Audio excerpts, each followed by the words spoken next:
Mateus capítulo 11. Vinde a mim, todos os que estáis cansados e sobrecarregados, e eu vos aliviarei. Versículo 28. Após instruir seus discípulos, Jesus partiu dali a ensinar e a pregar nas cidades deles. O sucesso da formação teológica e do discipulado daqueles homens consistia em uma matéria principal: contemplação. Ao contemplar o seu mestre, o que ele falava, como agia e reagia, lhes ensinaria na prática que o reino dos céus é tomado por esforço e que a sabedoria é justificada por suas obras. As obras de Cristo, tudo o que ele fazia, apontava para a sua íntima comunhão com o Pai e fiel cumprimento do que a seu respeito está escrito. Foi ouvindo falar das obras de Cristo que João Batista enviou seus discípulos a fim de acabar com a sua angústia. Era ele mesmo o Cordeiro de Deus que tira o pecado do mundo? A resposta iria até João novamente em forma de obras, segundo o que foi predito pelo profeta Isaías. Os cegos veem, os coxos andam, os leprosos são purificados, os surdos ouvem, os mortos são ressuscitados e aos pobres está sendo pregado o Evangelho. O ministério de João Batista consistiu em preparar o caminho para a chegada do Messias. Como porta-voz do reino dos céus, sua vida foi dedicada ao serviço do Senhor em condições bem difíceis. Seu púlpito, o deserto. Seus ouvintes, uma geração má e adúltera. Mateus capítulo 16, versículo 4. Sua moradia, precária. Sua comida, limitada.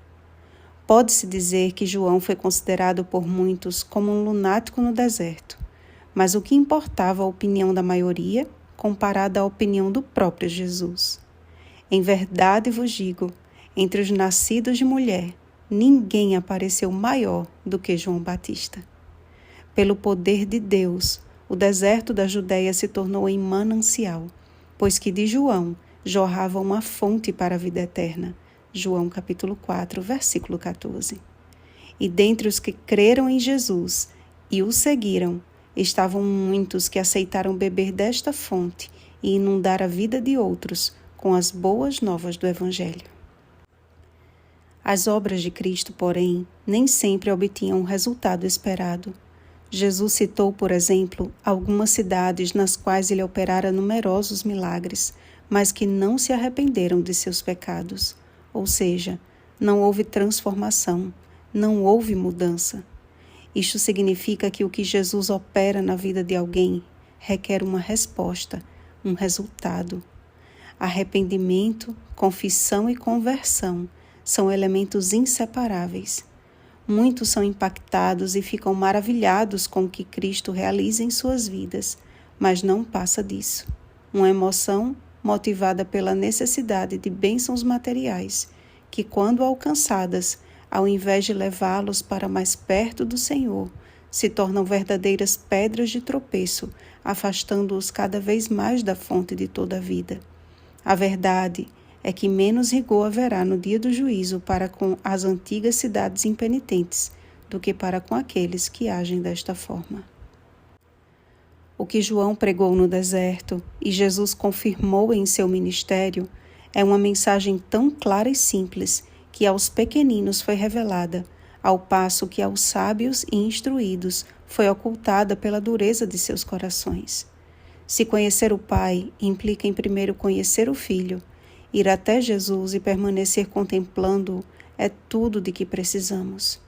O convite de Cristo não consiste em somente ir até Ele, mas em ir a Ele e aprender dele. Vinde a mim e aprendei de mim. E nem todos estão dispostos a aceitar e aprender as lições da escola cristã através de renúncias, angústias, sofrimentos e perseguições. Como as multidões na multiplicação dos pães e dos peixes querem ser alimentados, e como os convidados nas bodas de Caná desejam o melhor vinho, mas rejeitam ter de passar pelo deserto da tentação ou ter que carregar a sua cruz.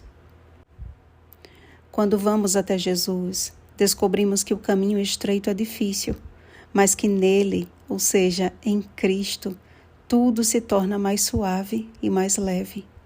Através do Espírito Santo, Jesus nos ensina dia a dia que na mansidão e na humildade de coração entramos em um íntimo relacionamento com Deus, refletido no caráter e nas obras.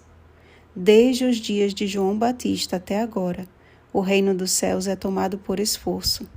Não aquele em que o homem é o próprio autor da vida, mas aquele que, escondido em Cristo, permanece ali até a morte ou até que ele volte. Semelhante a João e a Jesus, que nossas obras testifiquem da operosidade do Espírito Santo em nós. Então, muito em breve, ouviremos o convite definitivo. Vinde, benditos de meu Pai.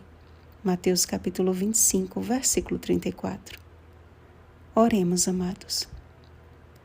Ó Deus eterno e bendito, como necessitamos de Tua graça salvadora e transformadora. Como necessitamos contemplar a beleza da Tua santidade, porque é pela contemplação que somos transformados de glória em glória à Tua própria imagem, por intermédio do Teu Espírito Santo. Pai, quão difícil é renunciar o nosso eu e viver inteiramente para Ti. É uma obra que não conseguimos realizar sozinhos, mas cremos que em Cristo podemos todas as coisas. Ajuda-nos, Senhor. Graças te damos porque por Tua misericórdia ouves nossa oração. Em nome de Jesus. Amém. Vigiemos e oremos. Um feliz sábado, pequeninos na Escola de Cristo. Oremos pelo batismo do Espírito Santo. Oremos uns pelos outros. Rosana Garcia Barros.